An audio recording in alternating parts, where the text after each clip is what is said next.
All right, who's next?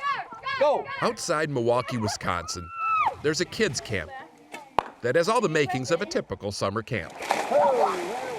Except the kids who come here share one exceptional bond. Throughout the whole camp, you always have supporters. It was easy to make friends because we were all so similar. Since 9/11, 5,000 kids have lost a parent because of war. And a few years ago, Camp Hometown Hero started as a way to bring those kids from across the country together. This is James' house. His dad, John, a Navy medic, died in a helicopter crash in Iraq. That was in 2005, when James was just a month old. Can you explain to me, how can you miss somebody so much that you never met, really? I miss him because he's my dad. I might not have met him in person, but he's always with me. Over the years, James wanted to mourn, but says he couldn't really, partly because his friends at home, while well-intentioned, weren't saying the right things. At school, when Father's Day passes, that's a big deal. And everyone's making little Father's Day cards, and I get a little sad. And they say, I know how you feel. But it's not the same. It's not the same. And here, I get to cry, and they can say, I know how you feel, and I know they know how I feel. And that's a great feeling. For many of the kids, this is their first chance to just let it out. To help in that effort, they do a balloon release where campers write messages to their loved ones. Dylan Simon lost his dad in 2005. Dylan was a camper here for 4 years, but this year he's back as a counselor. My first balloon release was one of the hardest because I had to physically let go of everything that I was holding on to over the years. 1, 2, 3! A lot of kids say the balloon release is the best part of camp. And at first, we could not understand why. There's nothing you could say to a kid to make them feel better when someone is gone forever. But then something magical happened. The kids started reaching out to one another. Not a word was said, because not a word was needed, proving that sometimes all it takes to let go is the right person to hold on to. Steve Hartman, on the road, near Milwaukee, Wisconsin. It's important to remember the sacrifice and the legacy every service member leaves behind. CBS's Steve Hartman goes on the road to tell the story of one Army sergeant who will live on for generations. Here at Arlington National Cemetery, the final lines of 400,000 life stories are etched on marble, each ending sad to someone. But you can also find uplift in these final chapters, as we learn from the family of Army Sergeant Jack Bryant Jr. Jack, who everyone called Jay, was killed in Iraq almost 20 years ago now. It's important for me to let that legacy live on through my kids. Jennifer Souza of Stafford, Virginia, is Jay's sister. Go ahead. And her kids. My name is Jada. Her niece. Jayla. They're all named after Jay. My name is DJ. In one way or another. My name is Paris. Paris? He visited it 2 days before he passed. I see. None of the kids knew Jay, but they have spent just about every Veterans Day of their lives overcoming that loss. It's like a quiet moment, like we're all together, and it's like, it's nice. It feels like we're right next to him, but he's up. TJ especially has surrounded himself with his uncle's memory. He's got his old comforter, a poster of his favorite musician, and of course, pictures. Yeah. And every year, copies of those pictures get cut, laminated, and laughed over as the family prepares to decorate his grave one more time. So you can get 4. And Jennifer says it's rituals like this that move those memories across the generational divide. There you go. What do you feel when you see them embracing his memory? It's a sense of just joy. I absolutely look forward to celebrating him on Veterans Day. I've never heard of joy associated with Veterans Day, but you make me feel it. Spinning pain into pride, a Bryant family tradition. Steve Hartman, on the road, in Arlington, Virginia. 68 years ago today, General Dwight Eisenhower gave the final order for the Allied invasion of Normandy. It was the eve of D-Day. Among the Americans who fought to liberate Europe in the months ahead was First Lieutenant Billy Harris. And that brings us to Steve Hartman's On the Road, part mystery, part love story. Peggy Harris of Vernon, Texas, never got a knock at the door, never got a telegram, never got anything definitive explaining what happened to her husband Billy during World War II. And so, in the absence of answers, she has remained dutiful to this day. Billy was married to me all of his life, and I choose to be married to him all of my life. Peggy and Billy got married just 6 weeks before he got shipped off to war. A fighter pilot, his last mission was July 17, 1944, over Nazi-occupied northern France. Billy never returned from that mission. At first, he was reported as missing. Then he was reported as alive and coming home. Then Peggy got a letter saying he'd actually been killed and was buried in one cemetery. Then another letter saying he was buried in a different cemetery. Then she was told maybe those aren't his remains at all. For Peggy, it was very frustrating. And so I waited longer. Months turned to years. And still no answer. Turned to decades. So I wrote to my congressman. Wrote repeatedly, asking for any information about the fate of her husband. The last letter, in 2005, was directed to Representative Mac Thornberry of Texas, who also happens to be vice chairman of the House Armed Services Committee. In his reply, Thornberry said Billy was still listed as missing in action in the National Archives. Didn't feel it was right that he just went off to war and didn't come back. End of story. Billy's cousin, Alton Harvey, grew up with this mystery. You need to know what has happened to him. So, a few years ago, he decided to try and get to the bottom of it for Peggy. He started by requesting Billy's military records. And that's all it took. I said, that can't be. It never dawned on me he was there. Few missing soldiers have ever been easier to find than Billy Harris.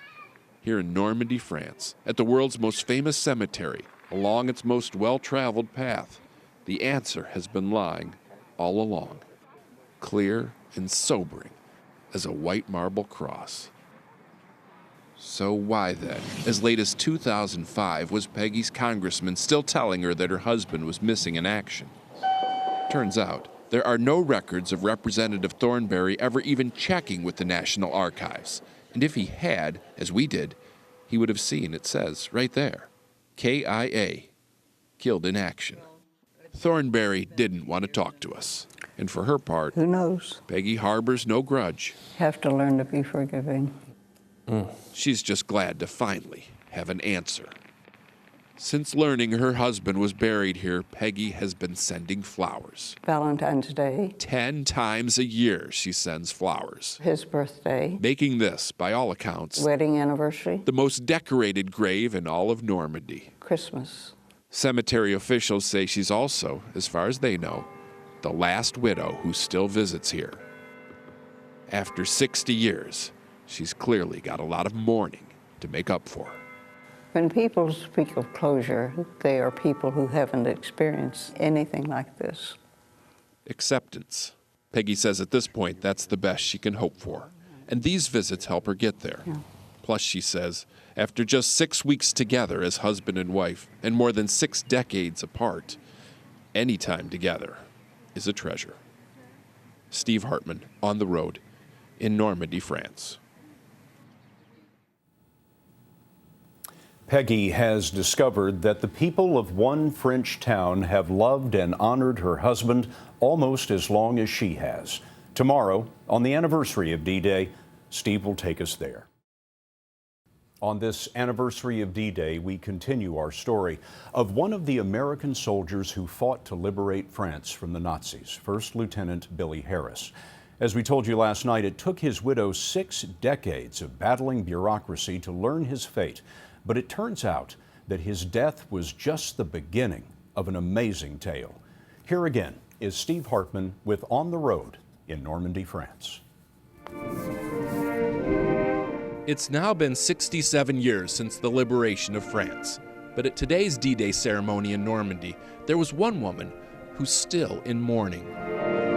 In fact, until recently, Peggy Harris of Vernon, Texas, didn't even know her husband Billy was buried here, and certainly didn't know the story I'm about to tell you. Billy was a fighter pilot, shot down and killed in July of '44 over Nazi-occupied northern France.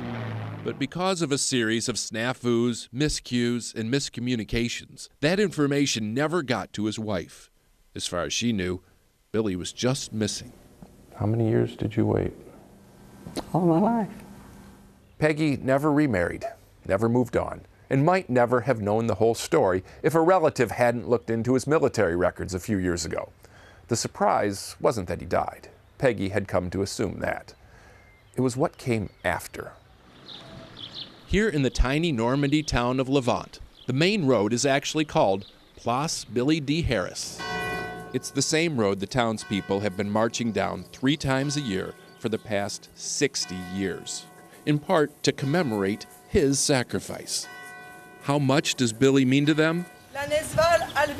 Just listen to the mayor's voice when she gets to reading his name on the monument. That's how much.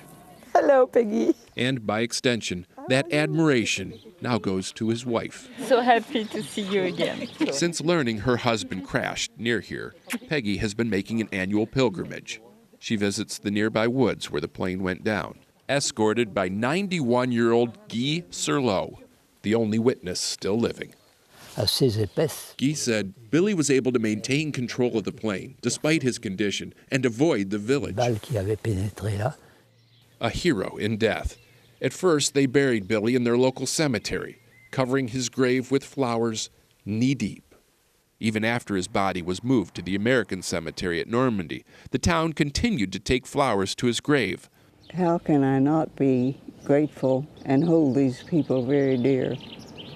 The people of Levant say they just wish they could have done more. If only I was able to help, Guy said, to which Peggy responded, "You did." I like to think that he was still conscious enough to know that a friend stood by him.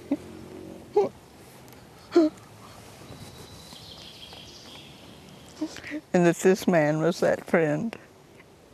Her gratitude is matched only by theirs.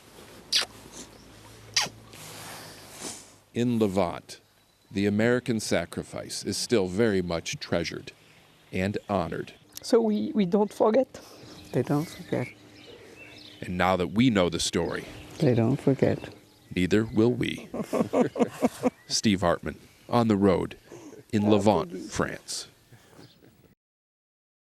A lot of you have called us about Steve Hartman's story this week, about First Lieutenant Billy Harris, a U.S. airman who never came home from World War II, and his widow's quest to learn his fate. As Steve reported, the office of Peggy Harris's congressman, Mac Thornberry of Texas, told her back in 2005 that her husband was still listed as missing in action. But it turns out Lieutenant Harris was not missing at all. He'd been shot down in France in 1944, and he's in the American Cemetery in Normandy. Today, on his Facebook page, Congressman Thornberry said he has sent Peggy Harris a personal apology for the mishandling of this sensitive matter and for any distress she has suffered as a result.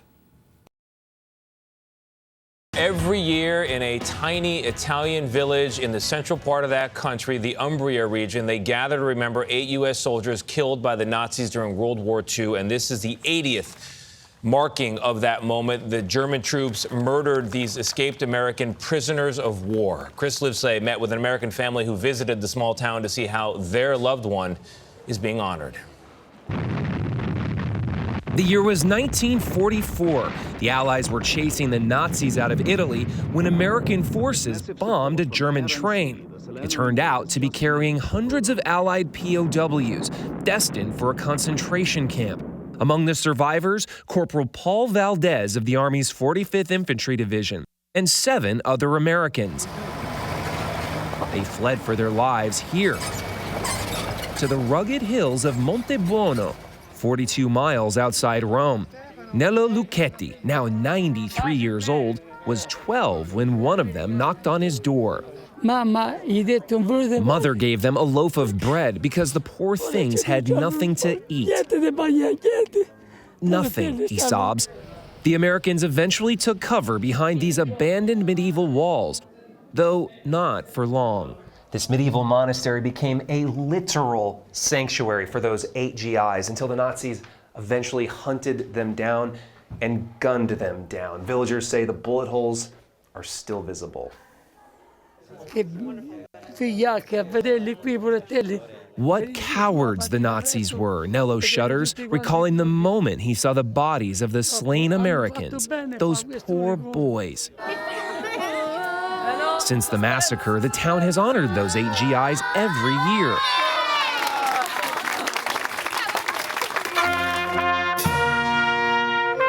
This April marks the 80th anniversary, a milestone that the family of Paul Valdez could not miss. Flying in from California and Colorado, like his grandniece, Elaine Torres.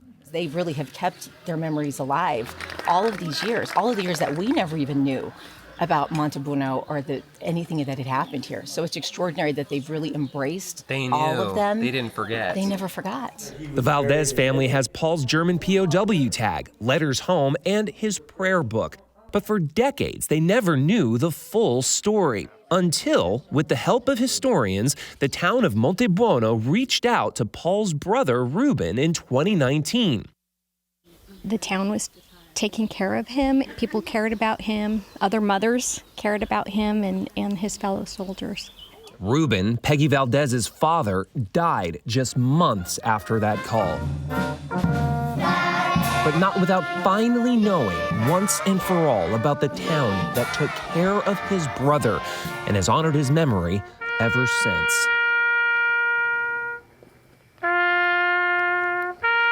For CBS Mornings, Chris Livesay, Montebuono, Italy.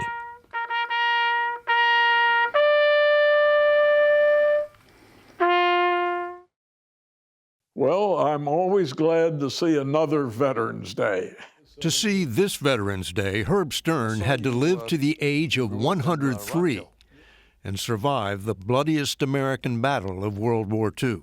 19,000 Americans killed? Yeah, we lost a lot of people. I lost a lot due to the weather, too. In the winter of 1944, Stern's division had just crossed into Germany when Hitler launched a last-ditch counteroffensive, which broke through the American lines, creating the bulge which gave the 6-week battle its name. I've never been so cold in my life. You couldn't see, you couldn't move, snow on the ground. Did you have winter gear? The Army was not prepared for this weather. We were ill-equipped. We had no bad weather boots. About halfway through the Battle of the Bulge, they issued us rubber galoshes, which didn't do much good, really. Which was worse, the weather or the Germans? The weather. Hitler had caught the Americans by surprise and was aiming to get into the rear and cut off their supply lines. How close did the Germans ever come to your position? There was nothing but confusion. No one knew anyone else's location. I decided to walk down a road, and I walked down a couple hundred yards, and this Belgian woman was running up the road, waving, screaming, "Les Boches, les Boches." The Germans. Yes. And so I decided I'd better get out of there. Stern was an artillery officer, and his unit had just been issued shells fitted with a new fuse. This fuse would set it off automatically 20 yards above the ground. It was deadly. What made it so devastating? Use it against troops in foxholes. The burst came 20 yards above you, right into the foxhole. Really very little protection against the burst. It was a savage battle neither he nor any of his fellow cadets in the West Point class of 41 could have imagined when they graduated on the eve of the greatest war in human history. 40 of them died in that war, and time has now taken the rest. Herb Stern is the last man standing. I miss a lot of my classmates. Yeah. We were a very close class since we, graduated right into the war. For CBS Saturday Morning, David Martin, Sterling, Virginia. Finally tonight, as we honor our fallen heroes this Memorial Day weekend, there's one group often overlooked: the 33,000 Japanese American soldiers who fought in World War II. Barry Peterson highlights their unique sacrifice. Kiyoshi Muranaga, Medal of Honor recipient, who forced the retreat of a German artillery gun firing at his buddies. Second Lieutenant Daniel Inoue, Medal of Honor recipient, who fought after his arm was shattered, came home to become a U.S. Senator from Hawaii. Both men from the 442nd Regiment, made up of Japanese Americans, one of the most decorated units in World War II, fighting for a country that locked up many of their families as enemies of America. The memories flow when Yoshia Nakamura sees the pictures of fellow veterans at the Japanese American National Museum in Los Angeles. Why were you willing to serve a country that, as you say, took away your rights? Well, I was willing to serve the United States government. I had a great faith that the incarceration of Japanese Americans was a big mistake. 1942, 120,000 American citizens of Japanese descent on the West Coast were forced to abandon homes and sent to internment, some said concentration camps. June Aochi Burke was 10 when she went from American-born citizen to prisoner. We could not leave because of the barbed wires that were around us and the guard towers with the military guards looking down at us. But her brother volunteered to go to war.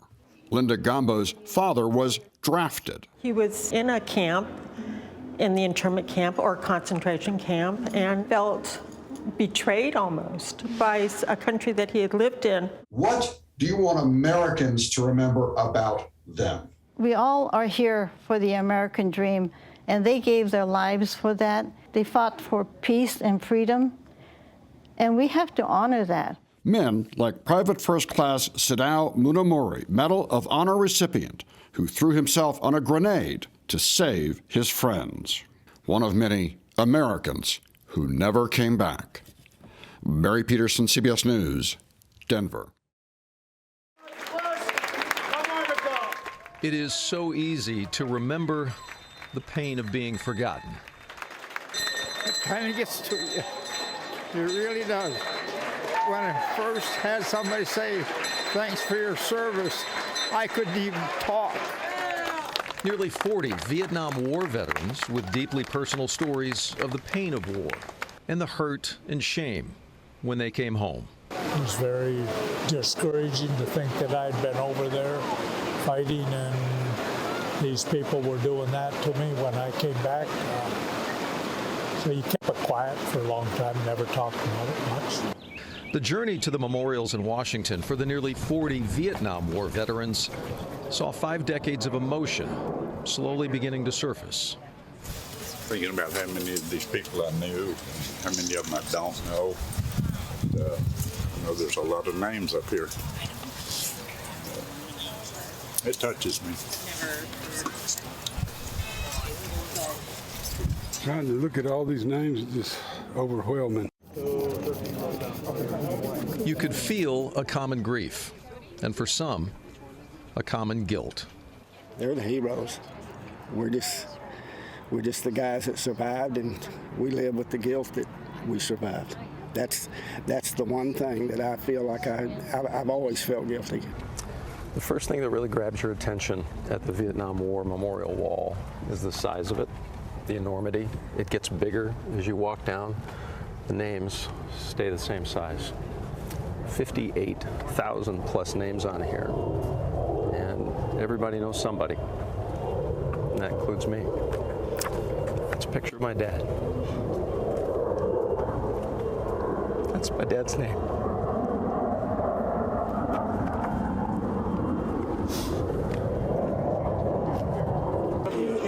It's a moving experience. Somebody you love so much, you just can't stand in these eyes, and it takes you part of your heart away. So I really like them. I understand that. Yeah, I know. I understand. Thank you for your service. If time has the ability to heal, the clock moved unfairly slow for those in the Vietnam War. Thank y'all for coming out. But it's amazing what just 36 hours showing you care can do. You know, the homecoming we got was terrible. And today, when we got off that airplane and those people were clapping, that meant the world to me, because it took me a long, long time to get over. I don't know that I ever got over it 100%. Doug Dunbar, CBS News, Fort Worth, Dallas. For the first time in nearly 100 years, members of the public were allowed to lay flowers at the Tomb of the Unknown, one of the nation's most sacred sites. Tonight in our series, Honoring Our Heroes, we want to introduce you to a very special veteran who was one of the 13,000 to lay a flower. How many in your company? There was 132. How many survived? About 8 or 9 of us. 96-year-old Darrell Bush served in the Army during World War II. He was shot 5 times during the Battle of the Bulge in 1944. I thought one time I would be an unknown. I was one of the lucky ones. Today, he's one of thousands honoring the nation's fallen at Arlington National Cemetery. What went through your mind when you laid down a flower at the Tomb of the Unknown today? It's an honor. Was it emotional for you? It won't hit me till I get home. For 2 days, Americans came in uniform, brought their families. Some saluted, others hand over their hearts, and there was quiet. Except for the hourly chiming of bells and the occasional playing of taps. Thousands of flowers placed as a thank you, and when the pile got too high, service members made room for more.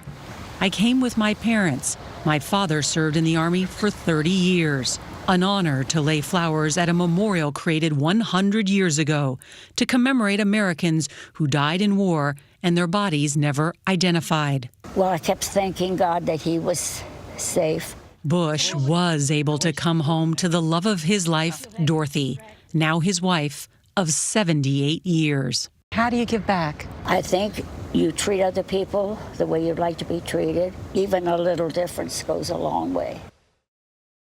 You've got fans. After 4 combat tours in Afghanistan, retired Army Colonel Chris Kalenda wanted to honor his fellow soldiers. So you went from not riding a bicycle in 20 years to riding 1,700 miles. I said to myself, I'm not getting any younger. Kalenda biked cross-country to visit the grave sites of the 6 fallen paratroopers from the unit he commanded. These are the names of the guys. How does it feel to have completed it now? I feel a lot of gratitude. Gratitude for the service and sacrifice of our 6 fallen heroes. Gratitude for the 800 who had my back for 15 months. Combat changed the survivors. Many struggle with post-traumatic stress. One of our paratroopers, he now lives in a dumpster. He's a meth addict. In our unit alone, we've lost more to suicide and substance abuse than enemy fire. We had one of our paratroopers die 2 weeks ago by suicide. How should people ask veterans about their service? What was the best experience you ever had? What was the most awesome thing about your service? Very positive questions. The chaotic end to the U.S. war in Afghanistan also triggered emotions. Over 2,300 service members killed, to include 6 of my own, from my own unit. Tens of thousands wounded, $2 trillion spent, 20 years, and to see it all come crashing down like a house of cards, I was very angry. He put it all into that ride, scaling a steep 4-mile hill in Pennsylvania to visit the grave of Captain Dave Boris. I don't think I ever gave myself the permission, the room to grieve for him. I'm imagining Dave next to me. Of course, he would have beat me up that mountain. He would have been taunting me the whole way. On that 1,700-mile journey, he learned that sometimes you've got to open old wounds to heal better. For Eye on America, Margaret Brennan, Washington. Finally tonight, an ambitious project is underway to remember some of the nation's military who died in service to our country. CBS's Marissa Parra has the story. In Glendale, Arizona, a special delivery. Really appreciate what you're doing. Inside this bag is the newest addition to the collection Nick and Sherry Fresquez have been building for 16 years. We have books, we have pictures. Memories of their son, Jeremy. He has an entire book for all of his achievements. He graduated from the Air Force Academy in 2001, just months before 9/11. He decided he wanted to do more. He later deployed to Iraq, guiding warplanes on the front lines. His mom remembers how the 26-year-old promised he'd be fine, the only promise he couldn't keep. Got a telephone call from his wife, Lindsay, and she said, Jeremy's not coming home. There's been an airplane accident. There's no survivors. It's a wound time never really heals, but there is something that can help. Look at that smile. A portrait of her fallen son, painted and delivered by people who never met him. I can see so much of him in both of you, too. Naval Academy graduate and Iraq War veteran Brendan Aronson started Paint Your Heroes, a project through his company Paint True, dedicated to giving hand-painted portraits to families of every U.S. Service Academy graduate killed in action since 9/11. Why this year? I feel like the entire nation is sort of reeling from collective trauma. That, combined with the withdrawal from Afghanistan, made us want to do something big. Even bigger is his goal to paint portraits of every fallen service member, 9/11 first responder, and healthcare worker who died on the front lines of COVID-19. We're a very small organization, but you have to dream big. Where this dream gets delivered. He's always here, but to see the smile up there just makes me happy. A little canvas lights the home and the heart. Marissa Parra, CBS News, Glendale, Arizona. Finally tonight, those who mourn will be comforted. The words are from ancient scripture, but Steve Hartman found the promise has no time limit. At a cemetery in Chester, Illinois, Perry Dodson is late for a funeral. 50 years late for the funeral of Army Private First Class Leonard Nitschke. Lieutenant Dodson was Leonard's platoon leader in Vietnam when in April 1970 their group was attacked and Leonard was killed. They loaded his body on a helicopter like this one, and immediately the platoon went back to war. And that was the extent of our grieving. And it just hit me one day. I woke up and I thought I never had a chance to say thank you. Maybe I just needed some finality. When Perry mentioned this pilgrimage to some of the other guys in his platoon, he found out something he hadn't considered before, that he wasn't alone, that there were others who felt the exact same way. So, they came too. Tim Rowland flew in from McAllen, Texas. Ernie Levesque drove out from Springfield, Massachusetts. And Glenn Fox came here from Newport, Nebraska. How you doing? On arrival, they met Leonard's sister, Linda, at the cemetery. So glad you guys are here. Yeah, we are too.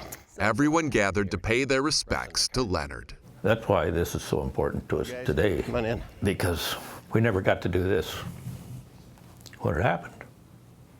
But like a lot of Vietnam vets especially, they find it hard to mourn the loss of a fellow soldier without also mourning their own survival. My job was to bring Leonard home, and I didn't do that. He gave something I didn't have to. And I wonder every day why. The guilt is relentless. Every day. Which is another reason they're here. I'm hoping it helps me. I think it will. Now I would like to introduce... After the cemetery, Leonard's family and friends held a reception. About 100 people showed up, offering gentle hugs and hearty handshakes for Leonard's Army buddies. Really a pleasure to meet you. Their message clear. God bless you. His death was not your fault. Thank you for your service. And we're glad you survived. So happy you're here. Grieving a loss can be delayed, but it cannot be denied. He knows we're thinking about him. Yes, he does. People have to feel the pain, share it with others, and then tuck it in a pocket to carry with them forever. That's real closure. Not forgetting, but rather finding peace in remembering. It's been close to 50 years, but glad to meet you. Steve Hartman, on the road in Chester, Illinois. TAPS is a wonder. Whether tucking in another day or sending off another soldier, this uniquely American melody somehow conjures both peace and sorrow, distilling those deepest of emotions down to 24 perfect notes. As a Cub Scout and later Boy Scout, TAPS was the most powerful song I knew, but it never hit me harder than the day I heard it here, in this suburban neighborhood in Tacoma, Washington. I'm in another zone when I'm playing. I'm not aware of anything but the fact that I'm playing this, and I'm trying to play it as best as I can. Do a good job. Don Britton started playing trumpet as a kid and was even in a band for a while. But as he told me in 2012, he never had a more important gig than this one. Every sunset, he played TAPS in tribute to America's veterans. But this was the part that really got me. As soon as the neighbors heard him start, they would all come out and stand at attention. Seems to move people. It has an effect on them. It's just very emotional for me. It's beautiful. We appreciate it. Ever since we first told this story, I have had a dream to let all of America feel what I felt at this moment. Which is why today I'm partnering with this man. I'm up for that. I think this would be wonderful. This is Yari Villanueva. I think together we can make something pretty big here. Oh, I hope so.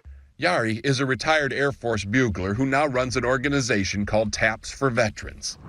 And since parades and gatherings are canceled, he and I are asking buglers and trumpet players across the country to stand on their porches and play TAPS this Memorial Day. What do you hope comes from this? It's the national moment of remembrance, but it's also a chance for us as Americans to pull together, especially in these times. So, on Monday at 3 o'clock sharp, if you hear the call lofting over your neighborhood, please step outside, face the music, and soak in this 24-note reminder of what Memorial Day is all about. Steve Hartman, CBS News. In a country that often seems divided, this felt like a minor miracle. In red states and in blue. From our city centers to our nowhere middles. Americans of every kind came together for this one-of-a-kind Memorial Day tribute. TAPS across America. Since 2020, we at CBS have been calling on musicians, horn players especially, to honor the fallen by playing TAPS at 3 p.m., the national moment of remembrance. Our ultimate goal is that someday the true meaning of Memorial Day will be inescapable. That no matter where you live, at 3 o'clock local time, you will hear TAPS lofting over your neighborhood. And just based on the videos already rolling in this year, we're well on our way.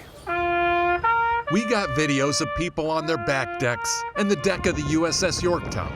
We heard TAPS echo around the track at Churchill Downs and off the metal roofs of every Lowe's in the country. It was performed by children, like Noah Bates, who played with his Vietnam veteran grandfather. And it was performed for children. Eagle Scout Ricky Lazaro played in Uvalde, Texas. But no matter the audience, no matter the setting, the message carried across this land loud and clear. We will never know exactly how many played this year or how many heard. But what we do know is that TAPS across America has been widely embraced in all 50 states, a tradition to remember. Steve Hartman, CBS News. It's karaoke night inside the Sigma Kappa sorority house at Bowling Green State University in Ohio. And here, amongst all the dancing queens and their teens, We found one stationary sister in her 40s.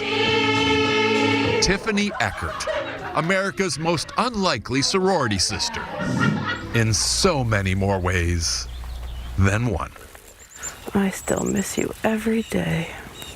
Tiffany's husband, Andy Eckert, died in the Iraq War. This is his wedding ring. Years later, I did a story on their son, Miles, the little boy who found a $20 bill in a Cracker Barrel parking lot and then gave it away to an airman he saw in the restaurant. Because he was a soldier, and soldiers remind me of my dad. Miles' tribute to his father deeply touched the nation.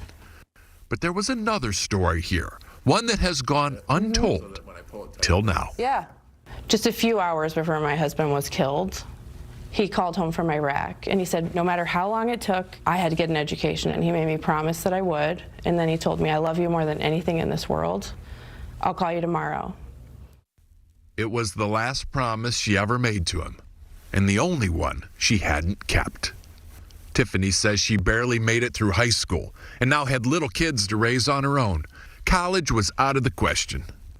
But those kids grew up.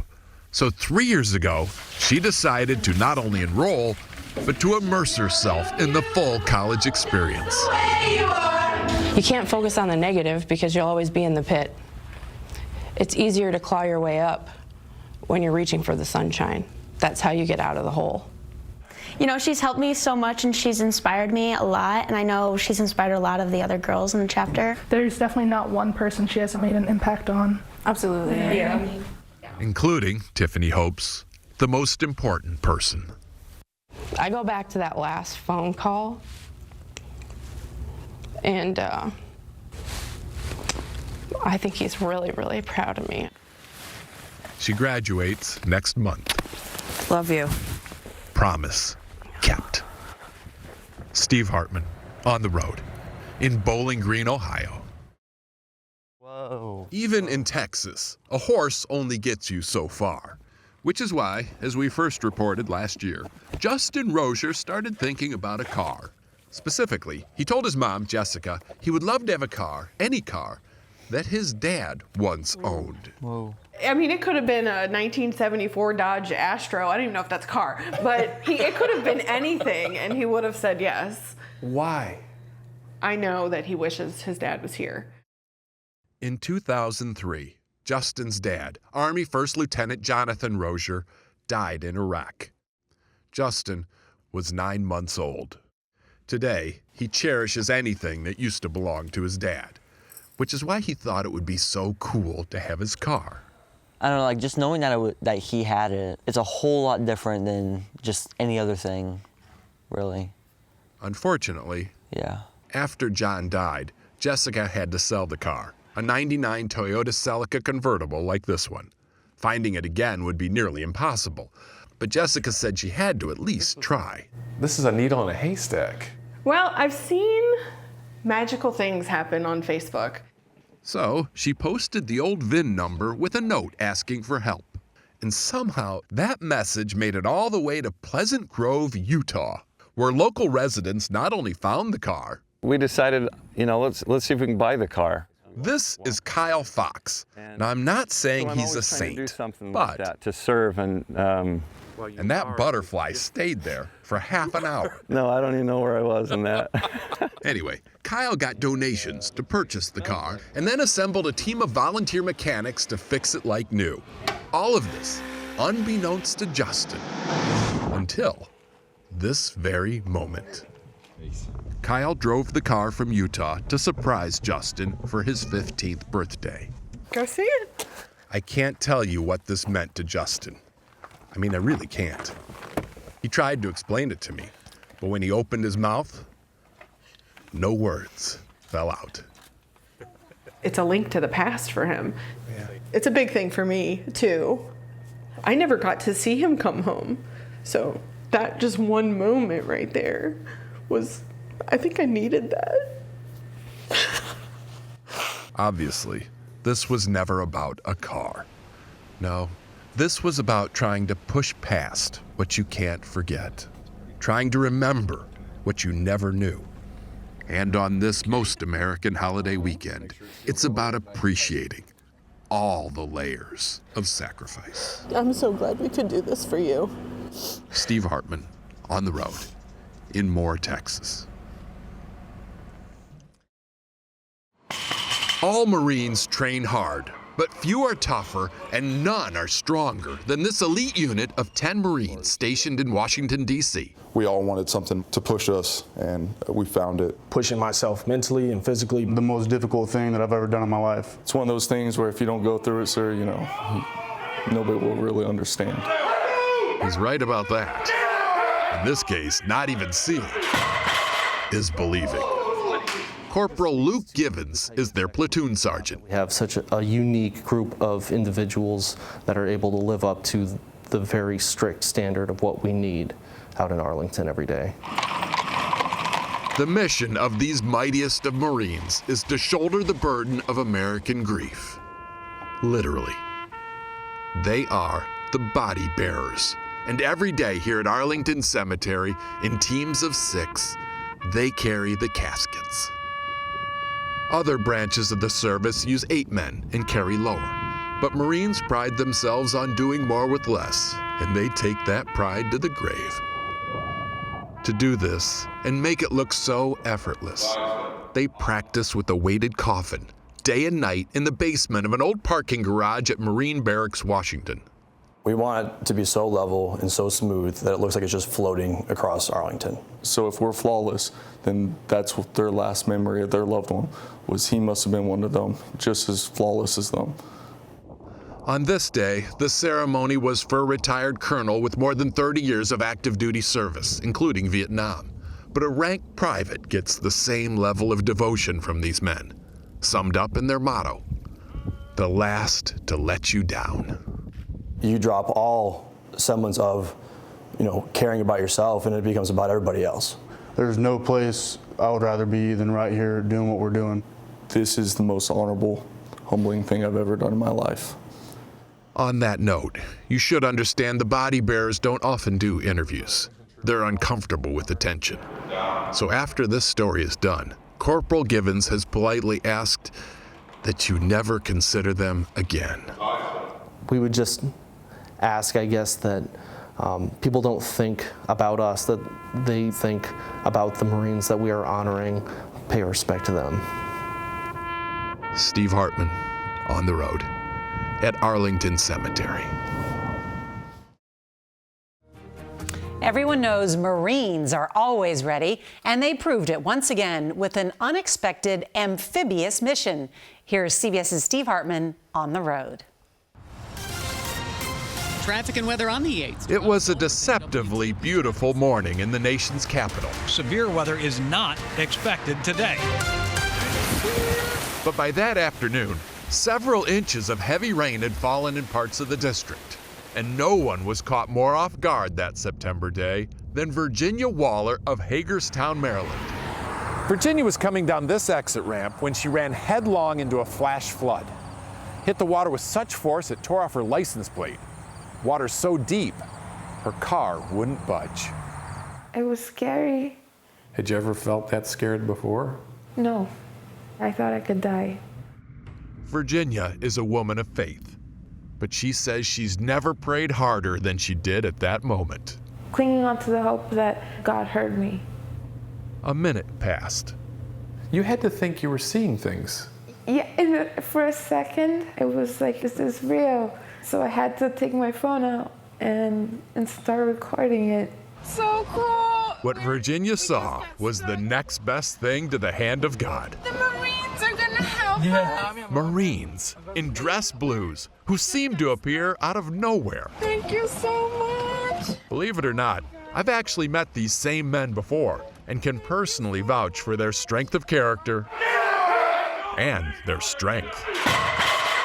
Back in 2019, we did a story on this elite group known as the Body Bearers. Their mission here at Arlington Cemetery is to shoulder the burden of American grief, literally.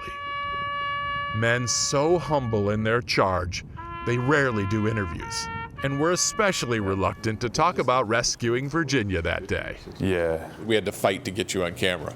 Yeah, well. But they sat for me because they thought there could be a lesson in this. The more I thought about it, I was like, well, this is kind of a platform to tell people to be the one to get out of your car. Like, that's got to be the takeaway. In other words, it should be the motto of all Americans, to leave no man behind. Not in a war, not in a flood, not anywhere, in any way. Oh my God. They didn't ask who we were. They just helped selflessly. And they didn't leave us behind that day. And there's the first push in this American rescue plan. This is the most American thing ever. Steve Hartman, Thank you. on the road in Washington, D.C. How much do you love our U.S. Marines? I just love that story. Thank you. We'll be right back. Donna Parker is on the last leg of a journey to find the rightful owner of these Army uniforms. A journey that began more than 2 years ago at the bottom of this dumpster. These are Army suits. Whose are these? Why are they in the trash? So this became an obsession? It did. For a very long time. All she had to go on was a common last name, Mackenzie. But Donna researched, posted on social media, even set up tables at festivals around her home in Lexington, Kentucky, hoping someone might know who these belonged to. And eventually, Donna did get the full name. And when I did, his obituary was the first thing that came up. And it hit me like it would a family member. Back in 2018, Sergeant Keith McKenzie, who had survived 2 deployments to Afghanistan, took his own life. He'd been diagnosed with PTSD. Marriage was crumbling, car repossessed, which is actually how the uniform ended up in the dumpster. This wasn't at all the answer Donna was hoping to find, but it made returning that uniform more important than ever. Somebody may have wanted them. You could have never guessed how much they were wanted. No. 1,000 miles away in Waco, Texas, Keith McKenzie Jr., who was left to shag his own fly balls, still feels some bitterness toward his father. But that military service, that's a part of his dad he holds on to dearly, and literally. I'd just sit there and hold the dog tags. For a good while, I never took them off, since that's kind of all we had. That was all he had, until his mother, Crystal, got a phone call from a stranger. She answered a prayer that I didn't know I was praying for. Some faith that there's people out there that care. Crystal and her daughter, Kayla, knew Donna was coming. Howdy. But it was a surprise to Keith. I brought these for you, all the way from Kentucky.